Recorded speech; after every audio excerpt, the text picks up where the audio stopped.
Hello दोस्तों, मैं पिंकी स्वागत करती हूँ आप सबका आपके अपने चैनल हिस्ट्री ज्ञान की नानी पे। और हमारे चैनल पे हम कर रहे हैं मैथ। मैथ में हमारा जो टॉपिक है वो चल रहा है अनुपात समानुपात, और आज उसकी जो वीडियो है वो रहने वाली है पार्ट 3। ठीक है, तो हम पार्ट 3 में आज कुछ और लेवल के जो सम है अनुपात समानुपात वाले वो करेंगे, थोड़ा डिफिकल्ट लेवल वाले। तो जिसने भी पिछली वाली 2 वीडियो नहीं देखी हैं वो जाकर के पहले वो वाली वीडियो देखे, फिर उसके बाद तीसरी वीडियो देखे जो आज बनाएँगे हम। तो अगर आपने पहले वाली नहीं देखी ना, बिल्कुल फर्स्ट से आपने नहीं देखा, तो आपको ये वाली हो सकता है कि ना समझ में आएगी नहीं। ऐसा हो ही नहीं सकता कि जिसने फर्स्ट वीडियो ना देखी हो, अगर आपको पहले से ही अनुपात-समानुपात के बारे में आता है, तो आप देख सकते हैं यहाँ से भी। अदरवाइज़ आप पहले वाली 2 वीडियो ज़रूर देखें, उसके बाद ये थर्ड वाला पार्ट जो है देखें। कल कुछ थोड़ा इश्यू हो गया था, कोई टेक्निकल इश्यू, जिसलिए अपनी जो है वो पार्ट 2 वाली वीडियो है ना, वो बीच में अटक गई थी। तो आज हम वहीं से स्टार्ट करेंगे।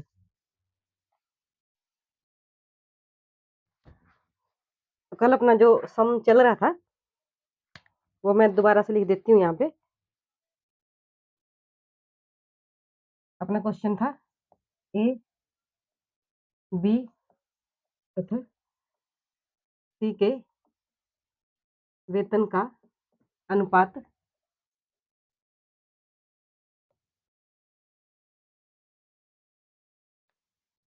एक अनुपात 3:4 है।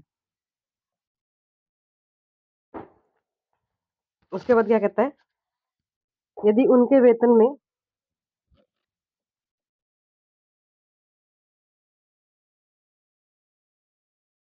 में 5%, पहले 5%, 5%, 10% तथा 15% की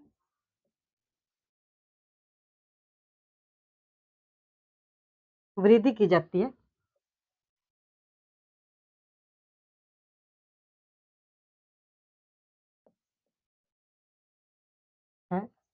तो वेतन का अनुपात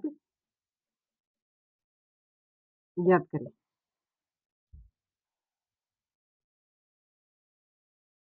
जो नया अनुपात बनेगा वेतन का, हमें वो बताना है। ए, बी तथा सी के वेतन का अनुपात 1:3:4 है।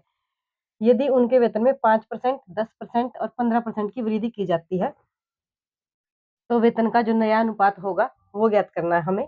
तो इसको हम करेंगे ए अनुपात बी अनुपात सी, 1:3:4 है। ठीक है, ये अनुपात हमें दिया गया है। और ये क्या कहता है कि ए में 5% वृद्धि, बी में 10% वृद्धि और सी में 15% वृद्धि की जाती है। देखो, अगर आप मान लीजिए अनुपात जो होता है ना, उसमें आप जोड़ नहीं सकते कुछ भी और घटा नहीं सकते, लेकिन आप अनुपात को गुणा किसी से भी कर सकते हैं समान। ऐसा नहीं है कि एक को गुणा, मतलब इसको मैं गुणा 5 से कर दूं, इसको मैं 10 से कर दूं, ऐसा नहीं कर सकते। सभी अनुपात को अगर हम बराबर किसी अंक से गुणा करते हैं तो उसपे कोई फर्क नहीं पड़ता है। ठीक है, जैसे आप इन सबको एक बार आप 100 से गुणा कर देते हैं, तो इसको 100 से गुणा करेंगे तो ये 100 हो जाएगा, इसको 100 से गुणा करेंगे तो ये 300 हो जाएगा, और इसको 100 से गुणा करेंगे तो ये 400 हो जाएगा। तो उसके बाद ये क्या कहता है कि 5%, ये मैंने गुणा इसलिए किया क्योंकि हमें ये जो परसेंटेज है ना, ये निकालना बहुत ईज़ी हो जाएगा। उसके बाद ये कहता है कि 5%, तो 100 का 5% कितना होगा? 100 का 5% 5 ही आएगा, तो इसमें हम +5 कर देंगे। और उसके बाद ये कहता है कि 10%, तो 300 का 10% 30 होगा, तो इसमें हम 30 ऐड कर देंगे। और 400 का जो है 15% बोला है हमें, तो 400 का 10% तो 40 हो जाएगा, और 15% कितना होगा? आपको परसेंटेज तो निकालना आता ही होगा। अगर सभी को आता है वैसे नॉर्मली सी, ये कोई ज़्यादा डिफ़िकल्ट वाली बात नहीं होती है। तो इसका कितना बनेगा? 40, 10% हो गया 40, और उसके बाद जो 5% 20 हो जाएगा इसका, तो उसको जोड़ के ये बन गया 60। तो ये हो गया अपना 460, और ये हो गया अपना 330, और ये हो गया अपना 105। ठीक है, तो ये बन गया अपना। अब अगर ये किसी से कटते हैं तो अपन इनको काटेंगे। कितने से कटेंगे ये? तो 5 से काट लेते हैं। 5 दूनी 10 और 1 ये आएगा 5 छीका 30 और 5 छीका 30, और ये आएगा 5 निमा 45 और 5 दूनी 10। ठीक है, अब इसके बाद हाँ, इसके बाद ये किसी से नहीं कटेंगे, ठीक है? तो इनका जो ए, बी इनका अनुपात आ जाएगा ए अनुपात बी अनुपात सी, क्या हो जाएगा 21, 66 और 92, ठीक है? ये हो गया इसका जो नया अनुपात जो हमसे पूछा गया है। ए, बी, सी के वेतन का अनुपात 1:3:4 है और उनके वेतन में जो है 5%, 10% और 15% की जो है वृद्धि की जाती है। तो वेतन का अनुपात हमें नए वेतन का अनुपात हमें ज्ञात करना है। तो हमने इन सबको जो है इक्वल 100 से गुणा कर दिया है ताकि हम परसेंटेज जो है अच्छे से निकाल सकें। अब देखो 1 का 5% तो हम निकाल नहीं सकते, है ना? बड़ा मतलब बिल्कुल पॉइंटों में चला जाएगा, वो मुश्किल हो जाएगा। तो इसलिए सुविधा के लिए हमने इन सबको 100 से गुणा कर दिया है। उसके बाद जो है इसका 5% हो गया 5 और इसका 10% हो गया 30 और इसका 15% हो गया 60, ठीक है? हमने ये निकाल के जो है इसको जोड़ के इसका अनुपात निकाला है। तो ये हमारा आ गया नया अनुपात जो कि इसका आंसर है।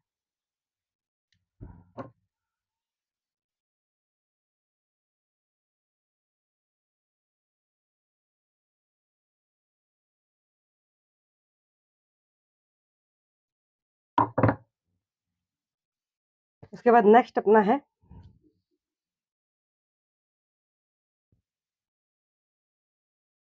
एक ये वाला टाइप आता है।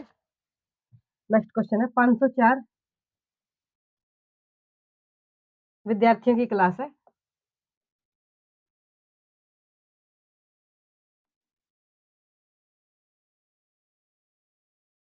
कक्षा में लड़के व लड़कियों का अनुपात।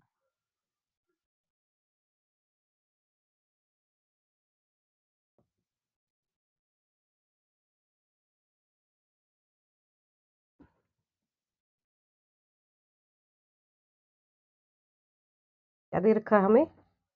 13:11 है। यदि 12 लड़की और भर्ती कर ली जाए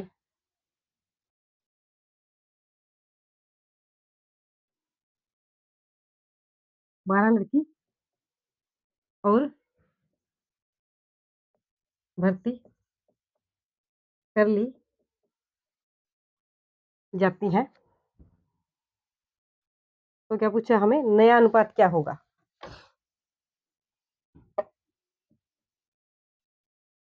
नया अनुपात क्या होगा?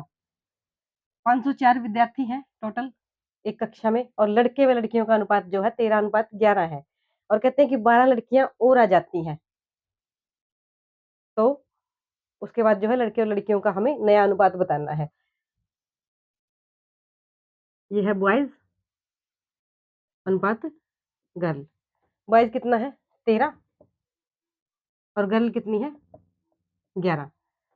तो हमें कितना दिया गया है? हमें कहा गया है कि लड़कियां तो है 11 और लड़के हैं 13, अनुपात बताया गया है इनका। तो ये दोनों कितने हो जाएंगे? ये हो गए अपने 24।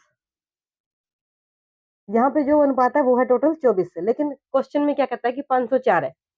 तो 504 24 बराबर हो जाएगा किसके? 504 के।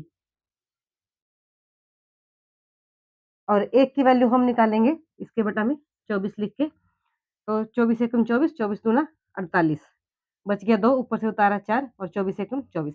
तो एक की वैल्यू अपनी आ गई 21, ठीक है? तो 21 जो है उसको लड़कियों की अगर अपन ने वैल्यू निकालनी है तो 21 को गुना करेंगे अपन 11 से, ठीक है? 11 एकम 11, कैरी कर गया 1, 11 दूना 22 और 1 23, यानी कि 231 हो गई लड़कियां और 13 एकम 13, 3 और 13 दूना 26 और 1 27, 273 हो गए लड़के, ठीक है? तो ये जो अपना रियल वैल्यू है ये आ गई है ये वाली, ठीक है? इसके हिसाब से हमने निकाला है 273 लड़के हैं और 231 जो है लड़कियां हैं। तो ये हमें क्या कहते हैं कि 12 लड़कियां और जो है भर्ती कर ली जाती हैं। तो यहाँ पे जोड़ेंगे हम 12। ये हो गया अपना 3, 4 और 2, ठीक है? और इनका अनुपात निकालने के लिए 273, लड़के तो वही है, लड़के तो भर्ती किए नहीं है, है ना? तो ये है लड़के और लड़कियों का जो रियल रेशियो है, ठीक है? रियल जो है गिनती है, तो इसको अब हम अनुपात में बदलेंगे। कितने पे काटेंगे इसको?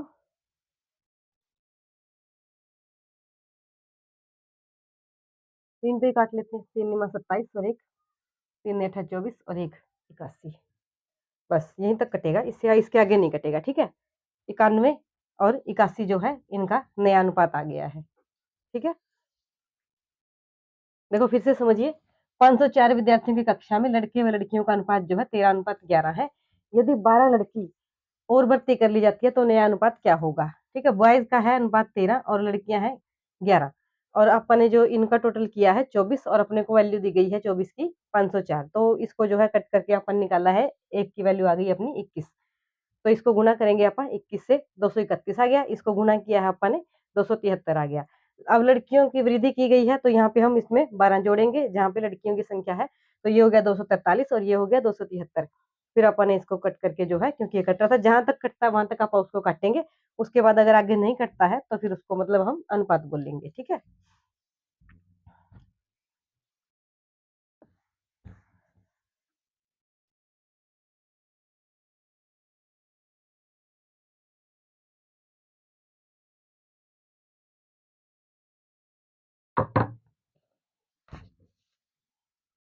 उसके बाद नेक्स्ट अपना सम है।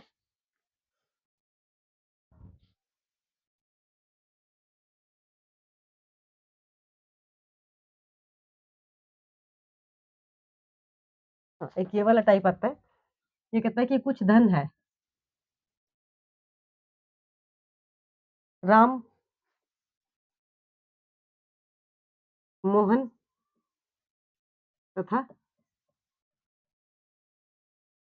सोहन के बीच बांटा गया है।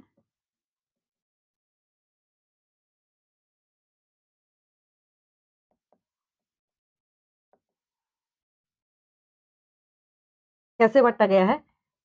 3:4:5 के अनुपात में।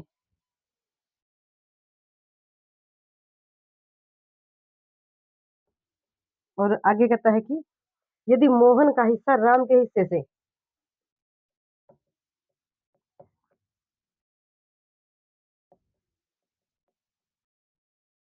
मोहन का हिस्सा राम के हिस्से से कितना अधिक है? 900 रुपये अधिक है।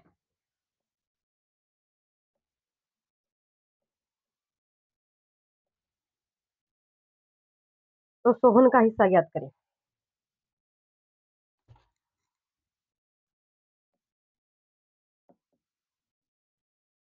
सोहन का हिस्सा ज्ञात करना है हमें। ये है राम अनुपात मोहन अनुपात सोहन।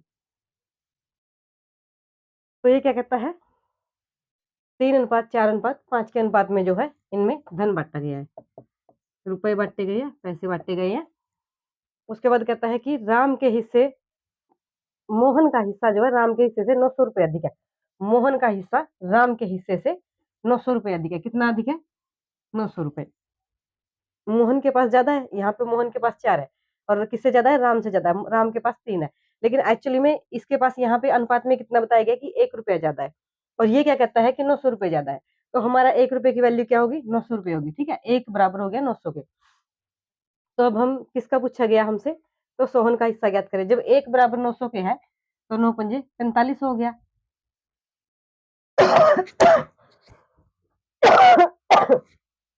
सॉरी, 4500 हो गया सोहन का हिस्सा। अगर मोहन का पूछा जाए तो इसका हो गया 3600, और अगर राम का पूछा जाए तो इसका हो गया 2700, ठीक है? ये अपन ने तीनों का हिस्सा जो है निकाल दिया, ये बिल्कुल इजी था।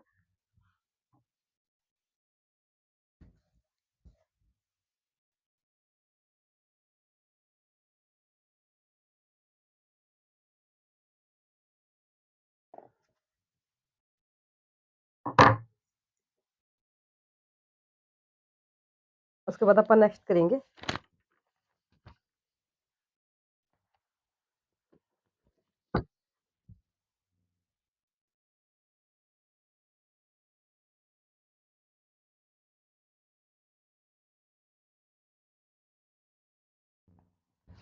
ये कई बार कभी-कभी प्रतिशत वाला भी आ जाता है, देखो। ये अच्छा सम है। कुछ धन है P, Q तथा R के बीच 5:6:4 में बाँटा गया है।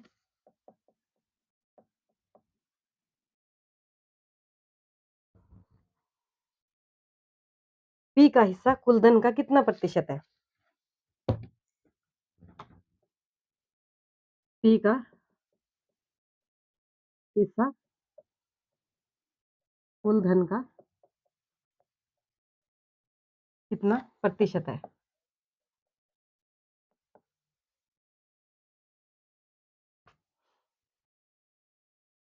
कुछ धन है जो P, Q, R के बीच में जो है 5:6:4 के अनुपात में बाँटा गया है। P का हिस्सा कुल धन का कितना प्रतिशत है, ये हमसे पूछा गया है।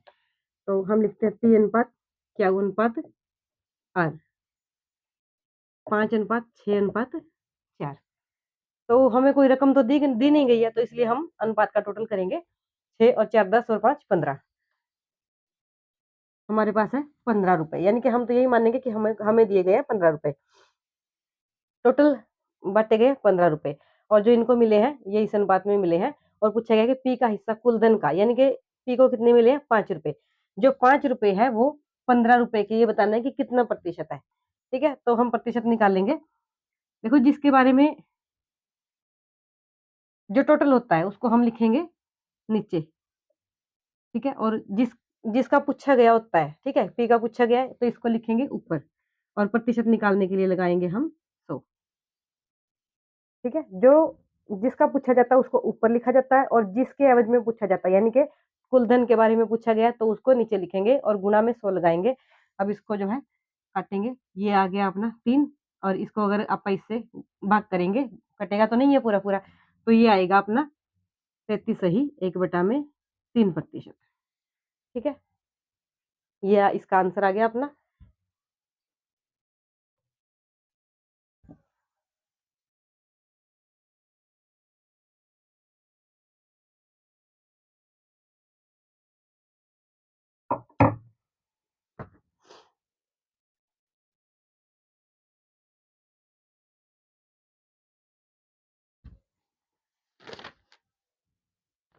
ये कहते हैं अपने आय व्यय वाले, ठीक है, इनकम और खर्च वाले जो होते हैं।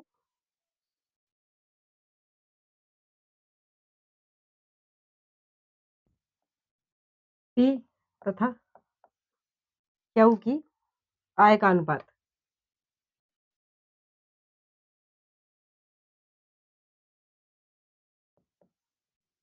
कितना दिया गया हमें? 3:4 है। उसके बाद कहता है कि तथा खर्च का अनुपात 2:3 है।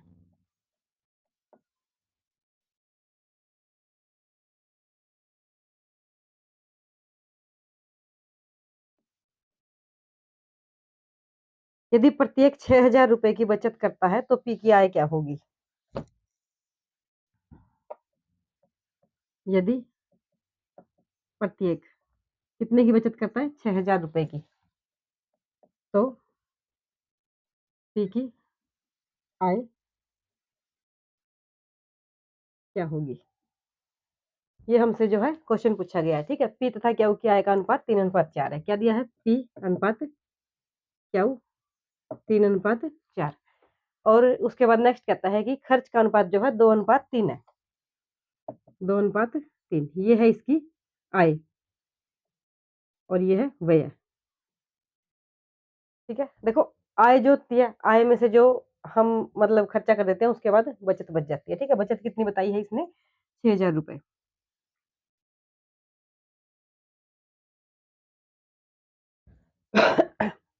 प्रत्येक प्रत्येक यानी कि दोनों ही, वो भी 6 बचाता है, पी भी 6 बचाता है और क्यू भी 6,000 बचाता है। ठीक है, तो इसने पूछा हमसे यहाँ पे देखो, अगर इसकी आय हम मान लेते हैं कि 4 रुपए है, ठीक है, और खर्चा कितना करता है? 3 रुपए करता है, तो कितना बचा? 1 बचा। और यहाँ पे इसकी आय जो है 3 है और खर्चा कितना करता है? 2 करता है, तो कितना बचा? 1 बचा। तो यहाँ भी एक बच रहा है और यहाँ भी एक बच रहा है। वो क्या कहता है कि प्रत्येक 6000 बचाता है, तो हमारी जो एक की वैल्यू आ जाएगी, एक हमारा बराबर हो जाएगा 6000 के, ठीक है।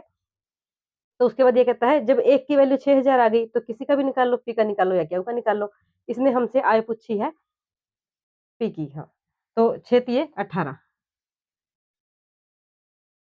18,000 रुपए जो है पी की आय हो जाएगी। क्यू की अगर पूछी होती तो 6 चौका 24,000 रुपए हो जाती। ठीक है, तो ये था हमारा आय और व्यय वाला। इसके बाद हम नेक्स्ट जो है इसका टाइप करेंगे आय व्यय वाले का।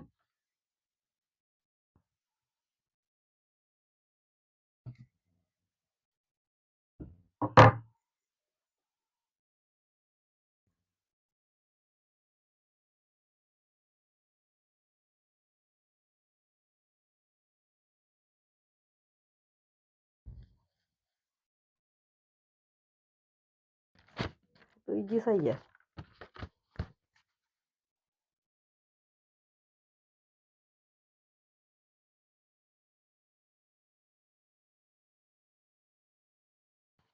हाँ, एक ये वाला अच्छा टाइप है, काफी उलझा हुआ है। ए तथा बी की आय का अनुपात, काफी लेंथी है ये, लेकिन है मतलब इतना वो नहीं है, देख के तो डर डर जाओगे। 5:3 है। उसके बाद क्या कहता है ए बी तथा सी के खर्चे का अनुपात। ए बी तथा सी के खर्चे का अनुपात कितना कहता है? 8:5:2 है। 8:5:2 है। उसके बाद कहता है यदि सी 2,000 रुपये खर्च करता है, सी कितने खर्च करता है? 2,000 रुपये खर्च करता है, तो ए की बचत क्या है? तथा बी 700 रुपये बचाता है, हाँ ठीक है। सी 2,000 रुपये खर्च करता है तथा बी 700 रुपये बचाता है, तो ए की आय जो है हमें बतानी है।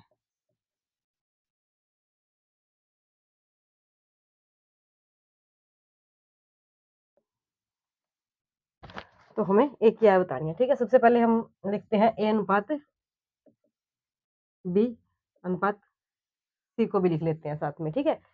तो एक ए और बी की तो हमें आय का अनुपात दिया गया है 5:3। ए बी तथा सी के खर्चे का अनुपात दिया गया है, ये है इनकी आय। और खर्चा क्या है इनका? खर्चा दिया गया है हमें 8:5:2 में। यदि सी 2,000 रुपये खर्च करता है, ठीक है, खर्चा दिया गया है। और यहाँ पे इसको, यहाँ पे कहता है अनुपात में ये 2 रुपये खर्च करता है, ठीक है। और यहाँ पे कहता है कि ये 2,000 रुपये खर्च करता है, ठीक है। तो हम इसको लिखेंगे यहाँ पे, यानी कि अपना जो दो बराबर हो गया 2,000 के। तो ये खर्चे का अनुपात तो इनका यही जाएगा, ठीक है। अगर इसके दो बराबर है 2,000 के, तो इसके 5 कितने के बराबर होगा? एक एक की वैल्यू आ गई अपनी 1,000 और 5 की वैल्यू आ गई अपनी 10,000, ठीक है। इसका खर्चा जो आ गया, इसका आ गया 2,000 रुपये और इसका खर्चा आ गया 5,000 रुपये और इसका खर्चा आ गया 8,000 रुपये। उसके बाद ये क्या कहता है? तथा बी 700 रुपये बचाता है, ठीक है। उसके बाद कहता है कि बी जो है वो 700 रुपये बचाता है, तो यहाँ पे ये इसका खर्चा आ गया और इसकी बचत आ गई, ठीक है। बचत में जो है आप इसकी बचत और ये जब आप खर्चा और बचत जो है जोड़ेंगे, यानी कि इसका जो खर्चा है वो है 5,000 रुपये और बचत इसकी है 700 रुपये। तो खर्चा और बचत मिल करके क्या बनते हैं? आय बनते हैं, ठीक है। तो यहाँ पे इसकी जो है 5700 रुपये आय आ गई है इसकी, ठीक है। तो बी की आय जब आ गई है 5700 रुपये, अपने से ए की आय पूछी है ना, तो लेकिन यहाँ पे कितना कहा गया है, इन दोनों की आय का अनुपात कितना दिया गया है, 5:3। तो जब 3 की वैल्यू अपने पास आ गई है 5700 रुपए, तो आप 1 की वैल्यू निकाल सकते हैं। ठीक है, तो ये कट जाएगा, 19 के 57 होता है ना, और 1900 रुपए। ठीक है, अपने पास 1 की वैल्यू आ गई 1900 रुपए, और अपने को कितने की पूछी है, ए की इनकम पूछी है, तो एक ए का है अपने पास 5 अनुपात। तो ये इसको 1900 को गुना करेंगे आप 5 से, और ए की आय कितनी आ जाएगी अपने पास, 19 पंजा 95, 9500 रुपए जो है ए की आय आ जाएगी। ठीक है, बिल्कुल इजी सा था, लेकिन थोड़ा है ना मतलब गुचड़ मुचड़ कर रखा है, दोबारा से समझिए। ए तथा बी की आय का अनुपात जो है 5:3 है। ए बी तथा सी के खर्चे का अनुपात 8:5:2 है। यदि सी 2000 रुपए खर्च करता है तथा बी जो है 700 रुपए बचाता है, तो ए की आय हमें बतानी है। ठीक है, देखो ए जो है, ए बी और सी की हमें आय नहीं पता है, लेकिन खर्चा पता है हमें। ठीक है, और एक ए और बी का जो है अनुपात दिया गया हमें 5:3 जो है, ये है इनकी आय का अनुपात। उसके बाद देता है ये खर्चे का अनुपात की जो है 8:5:2 है, और खर्चे के अनुपात के साथ हमें बताता है कि सी जो है 2000 रुपए खर्च करता है। ठीक है, सी जो है 2000 रुपए खर्च करता है, तो इसके दो अनुपात किसके बराबर हो गया, 2000 के बराबर हो गया। उसके बाद हम इसकी हमको मिल गई है जो खर्चा है, वो निकल आया है इसका। और जब इसके 2 रुपए जो है 2000 के बराबर है, तो इसके 5 रुपए 5000 के बराबर होंगे, और इसके जो है 8000 के बराबर होंगे। अब हमारे पास ये आ गए हैं इनके खर्चे। ठीक है, तीनों के खर्चे हमारे पास है, लेकिन अब हम सी को छोड़ देंगे। ठीक है, अपने पास इसका खर्चा आ गया, बी का। अब अपने पास बी का जब खर्चा दिया हुआ है ना, और हमें दी गई है बी की बचत, कहाँ दी है, ये रही, ये हमको दी गई है बी की बचत 700 रुपए। ठीक है, तो खर्चा और बचत को मिला करके अपन निकाल लेंगे आय। ठीक है, यही तो होती है आय, जब हमारे पास आय आती है हम कुछ खर्चा कर लेते हैं और कुछ बचा लेते हैं। तो उसके बाद ये 5700 रुपए जो है ये हो गई बी की आय। ठीक है, बी की आय निकल गई 5700 रुपए। लेकिन वो क्या कहता है कि बी की आय है 3, ठीक है, और ए की आय है 5 अनुपात में। तो बी की आय जब हमें पता है कि 5700 है, यहाँ कहता है ये 3 है अनुपात में, तो हम उसका निकाल लेंगे, एक की वैल्यू निकाल लेंगे। ठीक है, तो एक की वैल्यू अपने को मिल गई है 1900 रुपए। ठीक है, जब अपने पास एक की वैल्यू आ गई है, तो अपन निकाल लेंगे फिर 5 की वैल्यू। ठीक है, 19 पंजा 95, 9500 रुपए जो है अपने पास ए की आय आ गई है। अच्छा था, लेकिन थोड़ा मतलब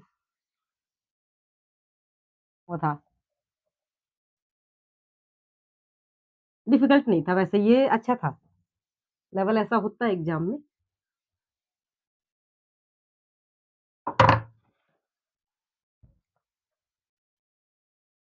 उसके बाद अपना, बस मेरे पास इतना ही है। ठीक है, नेक्स्ट इसका और भी जो है मैंने आपको करवाना है। ठीक है, इसकी एक क्लास और आएगी अनुपात समानुपात की। मैं ज्यादा लंबी क्लास नहीं बनाती, फिर मेरे को लिखना भी पड़ता है बोर्ड पे, तो ताकि आप लोग बोर ना हो। ठीक है, तो नेक्स्ट मिलते हैं फिर अपन नेक्स्ट क्लास में।